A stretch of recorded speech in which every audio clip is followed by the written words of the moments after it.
Au nom du Père et du Fils et du Saint-Esprit. Amen. Bonsoir à tous, mes chers amis. Je suis le Père José Ansaldi. Aujourd'hui, nous commençons notre chemin vers Noël, notre chemin de préparation pour la naissance de Jésus. Chaque dimanche, quand nous prions le credo, nous disons: pour nous les hommes et pour notre salut, il descendit du ciel. Nous pouvons nous poser la question: qu'est-ce que menaçait l'homme à tel point de justifier que tout un Dieu se fasse homme, accepte de naître dans une mâchoire et souffrir la croix pour lui? Saint Thomas d'Aquin explique que le Fils de Dieu, notre Seigneur Jésus-Christ, s'est fait homme pour nous libérer du péché, et spécialement du péché originel. Nous connaissons l'histoire. Dieu avait créé l'homme et l'avait mis au paradis. Lieu de paix, de joie, d'harmonie. Lieu où l'homme vivait dans l'amitié de Dieu, dans l'amour de Dieu. Mais l'homme a suivi la tentation proposée par le diable, le serpent, et a laissé mourir en lui la confiance envers son Créateur, envers celui qui lui avait tout donné. Et en abusant de sa liberté, a désobéi au commandement de Dieu. Péché d'orgueil, il a voulu être comme Dieu, mais sans Dieu et avant Dieu, et non pas selon Dieu, comme écrit Saint Maxime le Confesseur. En ce début de l'Avent, nous savons donc avec nous dans notre cœur le péché d'Adam, les conséquences du péché originel. Et devant nous, le Sauveur qui va venir. Adam, notre Père, nous a donné la nature et sa propre faute. La nature qui vient de Dieu, la faute qui vient de l'homme. Notre Seigneur a pris notre nature et nous a donné la grâce pour guérir la nature. Ainsi, en l'état présent, tout mal a son origine en Adam, tout bien son origine en notre Seigneur. Nous tenons d'Adam, nous tenons de notre Seigneur. D'Adam par le péché, de notre Seigneur par le baptême. Toute la vie chrétienne consiste à se séparer d'Adam, à s'unir à notre Seigneur, à se renoncer à Adam, à se renouveler en notre Seigneur. Il faut que le vieil homme fasse place à l'homme nouveau. Adam à notre Seigneur, le péché à la grâce, la mort à la vie, le temps à l'éternité. Pour opérer ce grand miracle, Dieu nous a donné notre Seigneur Jésus-Christ. Venez donc, Seigneur Jésus, venez, vivez, régnez en nous, faites-nous vivre en nous, de vous, par vous, pour vous. En ce temps de l'Avent, il nous est bon de méditer la doctrine du péché originel. Cette immense faute de nos premiers parents devenue la nôtre. Ayant mieux aimé être à eux-mêmes qu'à Dieu, ils ont commis là une faute d'orgueil, dont ils ont été punis jusque dans leurs enfants. Ils avaient reçu la grâce de Dieu pour eux et pour nous. En la perdant, ils l'ont perdue pour eux et pour nous. Nous héritons de leur nature et de cette perte. Cette perte, c'est le péché originel. Le péché originel est donc la perte de la grâce et de l'amitié de Dieu.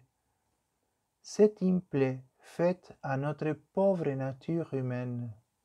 C'est un empoisonnement dont nous sommes les victimes, une maladie funeste qui cause en nous la mort temporelle et la mort éternelle.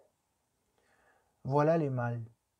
Et nous avons été baptisés d'un baptême qui commence en nous la guérison. Venez, Seigneur Jésus, et achevez-la.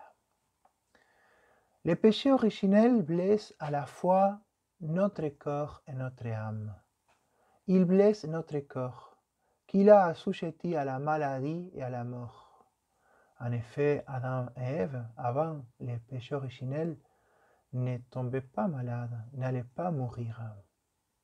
Il blesse encore plus nos âmes en les jetant dans l'ignorance et la concupiscence. L'ignorance est la plaie de l'intelligence. L'homme ne sait rien. Il vient au monde plus ignorant que l'animal, car celui-ci cherche sa vie et il la trouve. L'homme forcément se laisserait mourir. Plus tard, quand il grandit, il commence à sentir la plaie de l'ignorance. Il ne sait pas. Il a de la peine à apprendre.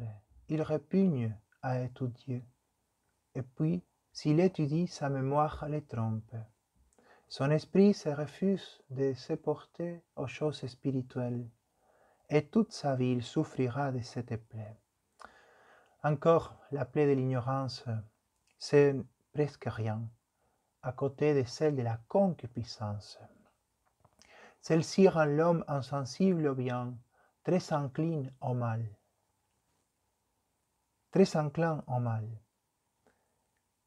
Le bien le trouve froid, le mal lui plaît, l'amuse, le fait rire, lui procure des joies. Il nous suffit de voir tout simplement quels sont les divertissements des hommes du monde, des mondains. Et pendant ce temps, son cœur est de glace pour le vrai bien, pour le bon Dieu, à qui il n'aime pas. Son amour est tombé, il veut descendre, descendre toujours. Il ne sortira pas de la terre ni de la chair, et ne pourra s'élever plus haut que la vanité, aux plaies du péché originel.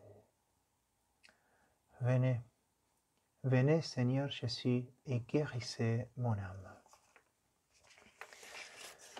Le péché originel a été le déchaînement de tous les maux sur la terre. Et bien que le monde ait déjà duré plus de 6000 ans, l'implacable fléau n'a rien perdu de sa fureur meurtrière. Il a blessé, il blesse, il blessera. Il a tué, il tue, il tuera.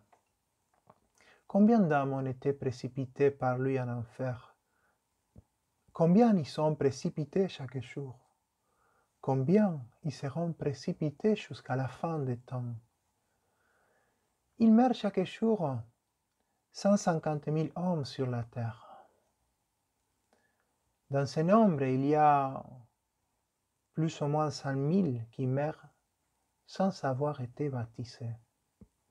On peut donc dire que le péché d'Adam est la cause de la damnation de la plupart des hommes. C'est une affirmation, celle dernière, du Concile de Florence. Assurément, presque tous y ajoutent les péchés actuels, mais s'ils s'y sont portés, c'est par suite des inclinations malheureuses de leur nature déchue, en sorte que nul n'est damné sans qu'Adam y soit pour quelque chose.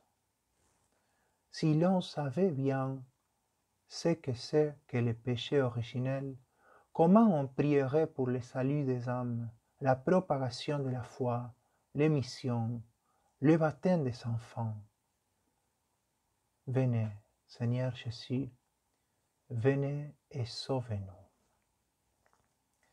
Encore le péché originel. Voici un trait nouveau de sa malice. Un homme a été baptisé. Il est juste, il est saint. Il pourra vivre de longues années dans la justice et la sainteté, rendre à Dieu de grands services, travailler et sauver des âmes, même faire des miracles. Avec tout cela, comme il porte en lui la double plaie de l'ignorance et de la concupiscence, il pourra arriver un jour où, séduit par l'attrait du péché, il tombera et il demeurera tombé. Il pourra y demeurer sans revenir jamais à Dieu et descendre ainsi tout droit en enfer. Lui aussi serait redevenu la victime du mal qui lui sera resté du péché originel, même effacé par le baptême. Ainsi est tombé le roi Salomon, l'homme le plus sage qui ait été sur la terre. Ainsi sont tombés des milliers de chrétiens qui ont perdu la grâce de Dieu et qui ne l'ont pas retrouvée. Disons, mes chers frères et sœurs, disons chaque jour avec confiance à Dieu, ne nous laissez succomber à la tentation, mais délivre-nous du mal. Venez, venez Seigneur Jésus et sauvez-nous. Il est partout, il est chez tous, le péché originel.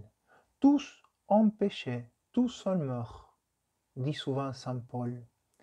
Aussi les justes même, les saints, ne sont pas sans savoir à souffrir des restes qu'ils portent du péché originel. Tous les jours, ils ont à lutter, à combattre, à résister, à se renoncer, à se vaincre, à se mortifier. Bien souvent, nous les voyons gémissant, pleurant, priant, suppliant, demandant à Dieu la délivrance. Saint Paul lui-même nous donne l'exemple. Lui qui avait vu notre Seigneur et avait reçu de lui la mission de prêcher l'Évangile. Saint Paul s'écrit dans l'Épître aux Romains, « Homme infortuné que je suis, qui me délivrera de ce corps mortel ?» Il sentait le poids de la mortalité. Il éprouvait le dur aiguillon de la concupiscence qui le portait au péché, et il demandait à Dieu d'en être délivré. Et Dieu ne le délivra pas. Il lui laissa porter le rude fardeau, et il se contenta de lui dire, « Ma grâce te suffit. » Soyons humbles, mes chers frères et sœurs, sans quoi il n'y a pas de salut. Venez, venez Seigneur Jésus et sauvez-nous. Nous avons médité aujourd'hui, premier dimanche de l'Avent, le péché originel. Dieu qui dans sa miséricorde a commencé de nous en guérir par le baptême, nous fait espérer qu'il achèvera notre guérison et qu'il la rendra complète, mais tellement complète qu'il n'en restera plus de traces. Comme le péché originel nous a blessé corps et âme, Dieu nous guérira corps et âme. L'âme est guérie par le baptême et les autres sacrements, spécialement la Sainte Eucharistie, spécialement les sacrements de la réconciliation. Nous devrions profiter tous ce temps de l'Avent pour faire une bonne confession, pour que le Seigneur pardonne nos péchés, pardonne nos dettes, pour qu'il purifie notre cœur. Et s'il manque ici sur terre quelque chose à son entière purification, Dieu a son purgatoire. Là, il purgera tout. Mes chers amis, et je voudrais terminer ce petit mot sur le péché originel en demandant à la Sainte Vierge Marie de nous aider, de préparer notre cœur pour nous séparer d'Adam, pour qu'il nous donne justement la grâce de vouloir travailler dans notre sanctification, de permettre à Dieu de nous sanctifier, pour nous séparer d'Adam, pour nous séparer des conséquences du péché originel dans notre chair, dans notre âme, et pour nous attacher à Jésus-Christ, pour faire de la place au Christ qui veut, encore cette année, venir naître dans notre cœur. Ô Marie, conçue sans péché, priez pour nous qui avons recours à vous. Au nom du Père et du Fils et du Saint-Esprit. Amen.